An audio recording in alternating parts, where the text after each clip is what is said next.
Our today's first keynote speaker is a serial entrepreneur, advisor to startups, and has a rich and diverse experience across technology, business roles in startups, growing companies, unicorns, as well as large listed companies. He graduated from Government College of Engineering Pune in 2001, the time when recession had massively hit the industry and had left little to no jobs for the freshers. Despite the tough times, he managed to kickstart his career and since then has never looked back. In 2015, his startup got acquired by Persistent Systems, where he also led the digital experiences practice as a vice president. He also worked as a general manager at iCertis, where his focus was on building a unicorn and a global enterprise scale contract management SaaS platform powered by AI and blockchain. Currently, he is the CEO and MD at Tavisca, a loyalty technology platform. Please put your hands together to welcome the flamboyant and influential leader, Mr. Akash Sureka.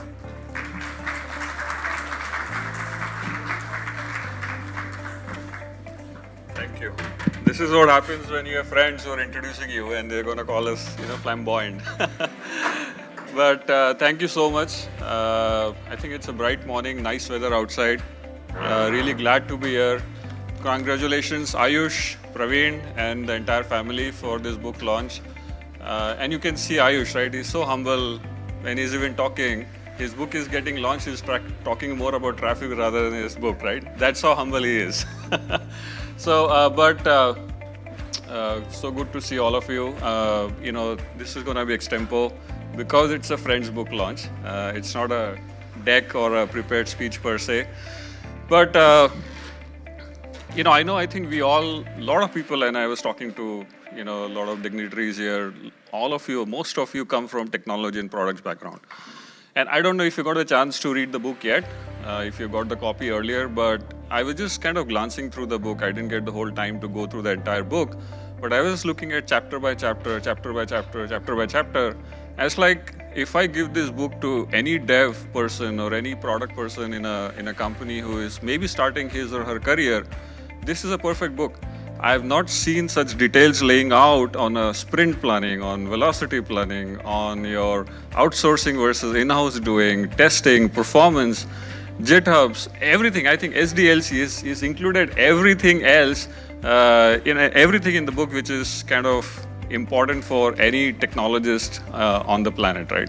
But I think and I think we're going to talk some more things about the book, I think some of the panel conversations, right? But just wanted to kind of touch base on the products, and I primarily come from products. I've created global products for NVIDIA, Motorola, Microsoft, iCertis, now JP Morgan and Tavisca as well. I think there are a few other important aspects of technology and product, right? I think before we jump into a lot of planning, which is around maybe user design, user research, sprints, having your flows together, having your sprints and your stories together, working on right technologies, making it a quality product, getting the performance right. I think there are certain other nuances of creating great global products. And I think one of the things which I've always liked is the empathy towards consumer and customers, right? And understanding consumer needs. I think most of us, we come from that background, so I'm not going to go into some of the tactical things around those, right? But I'll share some stories. I think when it comes to products, not in technology world, but in other world, I really kind of look at Hindustan Unilever, which is HUL, right? Or even ITC, to the matter of fact. If you've seen, they've launched hundreds and hundreds of products, right? And anybody who have got a chance to really go deep, how they work on those products, there are amazing stories to learn from. And I think that's one story I wanted to really share around this whole consumer needs sort of a theme, right? So there is a exec in Hindustan Unilever who was actually based out of Holland. And he got moved to India because he was placed to India. He had a good track record outside India. And in the old days, this Hindustan Unilever, a lot of people from outside were coming to India, looking and doing market research in India, and then creating some products, right? So this guy came in, and then he observed that, and one of the tasks which was given to him is that, how do you increase the penetration of Hindustan Unilever products in the rural markets? Obviously, rural was a growing market, right? And it grew a lot. So he saw that his team was not getting enough research done in the rural markets, right? So the salespeople or the market research people were, getting some insights, but they're not really getting a lot of insights which was helping them to create some massive, multi-million-dollar products. So this guy comes in and said, you know what, I want to go to certain rural towns, but I want to go at 6 a.m. in the morning, right? And this guy came from Holland, right? In Holland, you can go in the night, put a camp base, and you can stay there, and then you can get up in the morning and do whatever you want, right? So the Indian people, or you're explaining, you can't go in the night, you can't put a camp base over there. So why don't you go sometime in the, have your breakfast, then move out, then you can meet out. He said, no, I want to go in the morning. So whatever happened, he actually went, and he went 6 a.m. in the morning, and he was observing people, right? The only thing he was doing is observing people. And he went to a place which had a well over there. It was a rural town, and I think many of you have come from rural background. Those cow dungs where females are putting those cow dungs ke gol, jo hum gobar ki patti bolte hai, right? Usko wall, jo well ke walls pe usko laga rehte hain wahan pe, right? And then he went out in the other areas as well. So the same cow dungs were put on the outside of the walls of the houses as well, right? And I don't know if you know why it was done. I never knew, even I saw that, why it was actually done. Anybody who knows why it is done in the rural areas? Sorry? Fuel? Okay. But that was still not the core reason. That was used for the fuel eventually. But the original reason to put that was not that reason. No. Yes.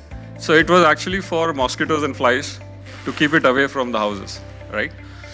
And then obviously that was a insight for that particular gentleman. He went out, he started asking, why are you really doing this? And then one of the women, she said, yeah, we have to kind of keep those, insects, in terms of mosquitoes and flies away from the house.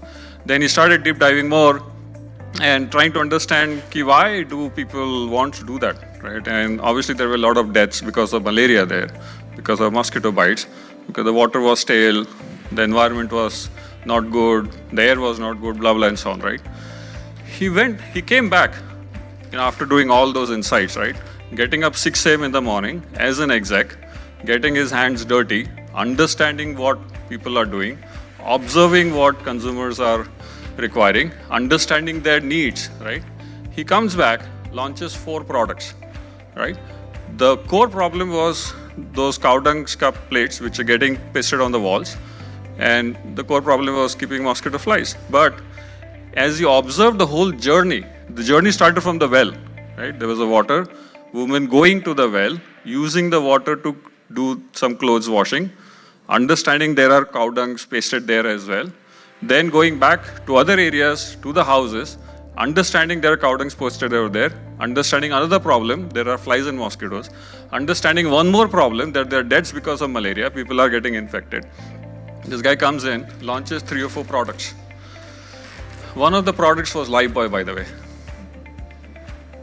The Lifebuoy soap that was created so that you can be healthy, hygienic, you can wash your hands, and you can keep some of those infections out. The other product they launched was a soap bar, which didn't create a lot of foam and consumed very less water. So that women can actually use very less water. They don't have to go frequently to get so much of water. Create a soap. That was a massive success. And they also tied up with another partner and they launched a water purifier as well, right? So if you see, the whole journey created 4 products just by understanding consumer needs.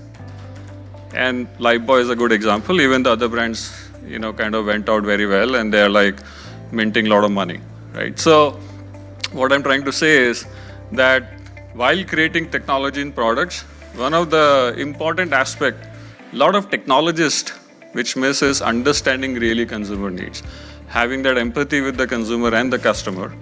And I think once you said that, a lot of other things than what Piyush has written will be really a zero hiccup way to create a global product, right? So I'll take a pause. There are obviously a lot of things. I can share my own stories about what I've done, but I think this was one example I wanted to just leave. I know it's a short time, and congratulations, Ayush, again. Looking forward for this event. Happy to meet all of you after this event as well, and thank you so much. Thanks.